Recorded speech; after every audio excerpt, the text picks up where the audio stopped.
Hey everybody, welcome back. So for those of us that keep large constrictors like reticulated and Burmese pythons, we know they come from Southeast Asia, and there's always a lot of discussion about wild caught versus captive bred and so forth. And there's another side of it that impacts those wild populations that we don't talk about. It's something you don't hear very much, and I started to do a deep dive into the python skin trade in Southeast Asia and produced some pretty disturbing results. So we're going to dive into the darker side of what happens to those animals over there in regards to the skin trade today on Intrepid Exotics.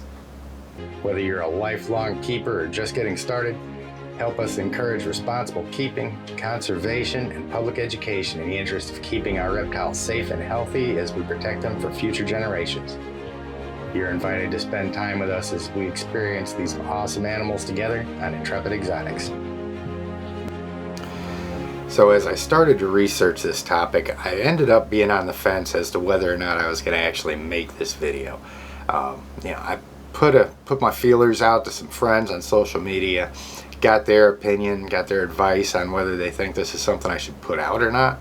And everybody seemed to have, the general consensus that awareness is always a good thing. So that's the point for today, is generating awareness about something that is just, it's going to be hard to watch. And as I go through here, I'm going to put disclaimers in. I'm going to put breaks in the video and chapters so that everybody can avoid the portions of the video that they may not want to see, because what I found was really pretty grisly. Now, we can always have the discussion that humans harvest animals. That's what we do. We raise cows and chickens and all of those animals for their meat and for their hide. The leather industry is massive, and there's a whole lot of different conversations to be had about the ethics of how we do it and whether or not we should be doing it. In many cases, you're going to get people really polarized on both sides of the spectrum, and it's not what we're addressing. I'm not looking at starting a polarized debate. Especially, you get some of the folks that will just kill anything with wanton disregard, and on the other side of it, you get the eco-terrorists that just think we shouldn't do anything. Well, as with most things, the truth, kind of lies in the middle there. So that's not the whole point to today. Today we're focusing specifically on the snake populations over in Southeast Asia, and as it pertains to reptile keeping here in the United States and Europe as well. Now, we got a long history in this country. Human nature is what it is. As soon as human beings figured out that we're not equipped for the cold, we started killing animals and using their hides to keep ourselves warm. Looking back, a perfect example of overusing the population of animals we've got is the bison and the buffalo here in the United States. I mean, those wild populations, because they were used for so many things, just dwindled to the point of extinction practically. And we've been constantly, trying to play catch up and trying to bring those populations back. So who actually looks out for the reptile populations when there's such a huge market for snake skins and lizard skins, monitor lizards and so forth, that come out of Southeast Asia? Now, we all remember the outrage of when Florida Fish and Wildlife went in and killed those animals that belonged to Chris Coffey, the reticulated and Burmese pythons and the boa, that so much, sparked so much outrage. But one thing that we've got to take into consideration is that, we actually have laws here in this country that are designed now, in first world countries, to help preserve the native species that we have and to help preserve our ecosystems. So a lot of that conflict down there, particularly in Florida, is it's based in trying to protect the ecosystem down there. As we have populations of these Burmese pythons that are kind of spreading out of control. And there's always going to be conflicts and mistakes as far as implementation of those laws, but there's parts of the world where those laws don't exist. And some of these people in Malaysia and Indonesia, these third world areas where python hunting has been a primary source of income for that family for decades, if not generations. But what happens when there's no checks and balances at all on protecting a native species in its own environment? That's one of the things that we push really hard on as it relates to captive breeding is, some of these species, they may be saved from extinction by our captive breeding programs. And when we talk about the skin trade, at least the international community is taking steps to try and control this. There's some measures in place where they're, wanting to permit certain countries based off of what the ecological load is on the specimens that they're taking out of there. And to some degree, that they've been successful with it. But as we talk about decreasing their natural habitats, and then adding on top of that the additional burden of having up to 300,000 reticulated pythons being harvested for their skin and gallbladders, and an additional 400,000 water monitors coming out of those areas, we really seriously got to look at the impact that that's going to have on the natural populations. Now, what ends up happening is these animals will be harvested out there in Malaysia and Indonesia, and they'll go through Singapore and typically shipped up into Germany. Apparently that's their favorite place to ship all of these skins, and that's where they try to identify the permits, make sure that they're coming from countries that they're allowed to come from, make sure that there's no illegal skins coming in. But they really don't have a reliable way of determining which skins on his pallet are legal and which ones are illegal.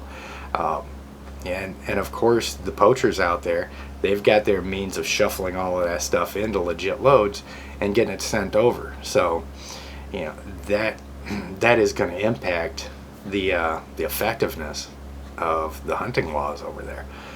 And there's even a black market route where they can ship these things straight to Turkey. Turkey reassigns those and identifies those as now coming from legal places, and then they ship it up to Germany. So as far as legitimate controls, there's some, they're really feeble, and they're not really all that effective.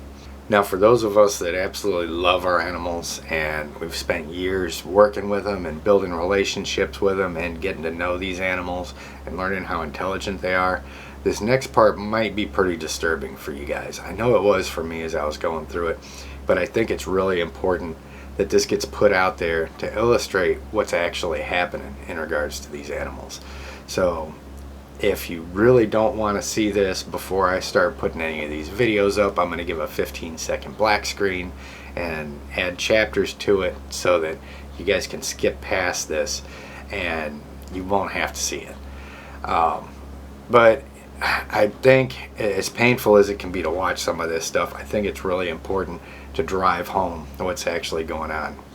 Now, these animals are taken from traps, they're just captured out in the wild, and like I said, with the reticulated pythons alone, there's over 300,000 of these exported from this region a year.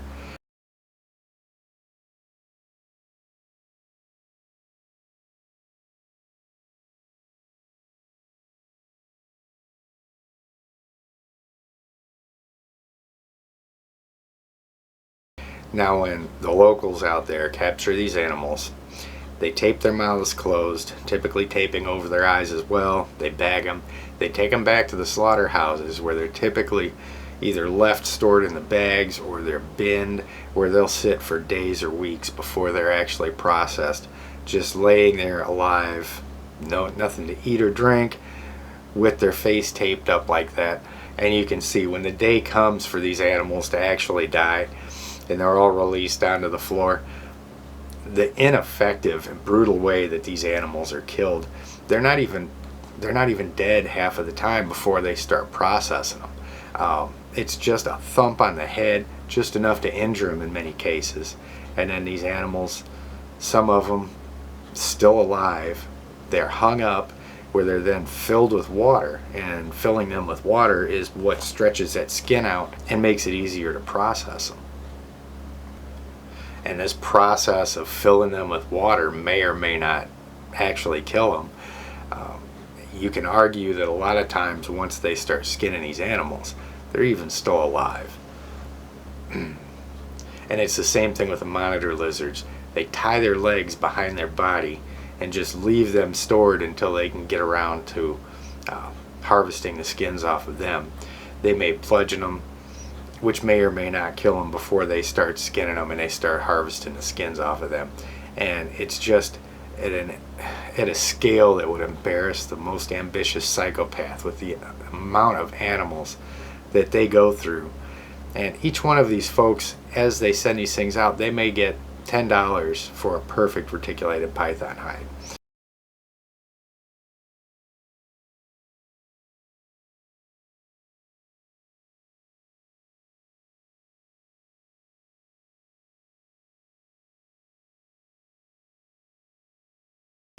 Now, I tried to keep that just as brief as possible, but I did think it was important that people be able to see what's actually happening to these animals. Especially for any of us that know the level of intelligence that our monitor lizards and our reticulated pythons have. This has just got to be absolutely gruesome for them, and it literally breaks my heart to see this stuff. Now, many of these skin harvesters, if they happen across an unusual morph of reticulated python, a lot of them are also tied into the pet trade, so they will take that animal. It will fetch them a bigger price tag if they sold it off to someone alive for their breeding projects, as opposed to just skinning it and throwing it in with the rest of them. So if you're one of those folks that actually imports these animals from overseas, it's really important to know who you're doing business with. Make sure that you're not buying from a poacher. Not only could it get you in trouble, you're also helping to facilitate the over harvesting in these areas where, with the amount of them that are harvested every year, we know that the populations are going down. And they're even starting to feel it over there because these snakes, they keep down the rodent population. And on these plantations, as the rodent population goes up, it affects their harvests. A lot of these third world countries don't have access to the same medical care that we may have here in the States. So the spread of disease and all of that is also a problem with it too. And they're raised to think of these animals as a commodity that they can harvest, at will and continue to sell. And sooner or later they're going to run out. Just like everything else, if we don't manage it responsibly, then we're not going to have it anymore. All we will have is our captive-bred populations, and that's another reason why it's so important for us to stay on top of defending our rights to keep these animals by working with organizations like USARK and so forth. Because if we were to lose our rights to keep and breed these animals, then again, that's just lowering the total cumulative population of these across the globe, and sooner or later they will go the same way that the other 99% of the animals that have ever lived, and we won't have them anymore. Now, one thing that's being done to help stop this over harvesting is they want to start doing genetic testing to determine which areas these animals are coming from. It'll help them determine which ones are being over harvested, which ones have healthy populations, which areas are permitted. If they can analyze these skins and determine what region they came from. So that's a really good reason too. We see this coming up in the pet trade where you can send in a snake shed and they'll start giving you genetics on where it's from and so forth. So always try and support those things, because outside of just finding out the genetics and the lineage of your own animals, as this technology becomes more common, less costly, and more accurate, this can also be used to help manage and mitigate the damage that's being done to these animals in their natural environment. So like I said, guys, this wasn't my typical video, but as we can reach the other side of the world faster and faster, the world's getting smaller. Unfortunately, the populations of the animals that we all love is getting smaller as well. So this is really something that I think everybody needs to be aware of. So that way, moving forward, you can be alert to things. I know there's not a whole lot that really can be done from an individual perspective over here, except keep an eye on which manufacturers are putting out snakeskin and monitor lizard skin purses and shoes, things like that, because those industries, when they're able to get $2,000, $3,000, $4,000, $5,000 for a purse, they're not going to go away anytime soon. But the population of the animals that they derive these products from can certainly go away, and it's the community's responsibility to help prevent that. Now, as always, guys, like this video, subscribe to the channel, get this one shared out, get it out to as many folks as we can. That's the whole goal, is to build awareness. And if you've got any interest in reticulated pythons and Nile monitors, I've got a playlist for each series that I did on each one of those that I'm going to link right here. So you guys go check those out, and I will see you next time on Intrepid Exotics.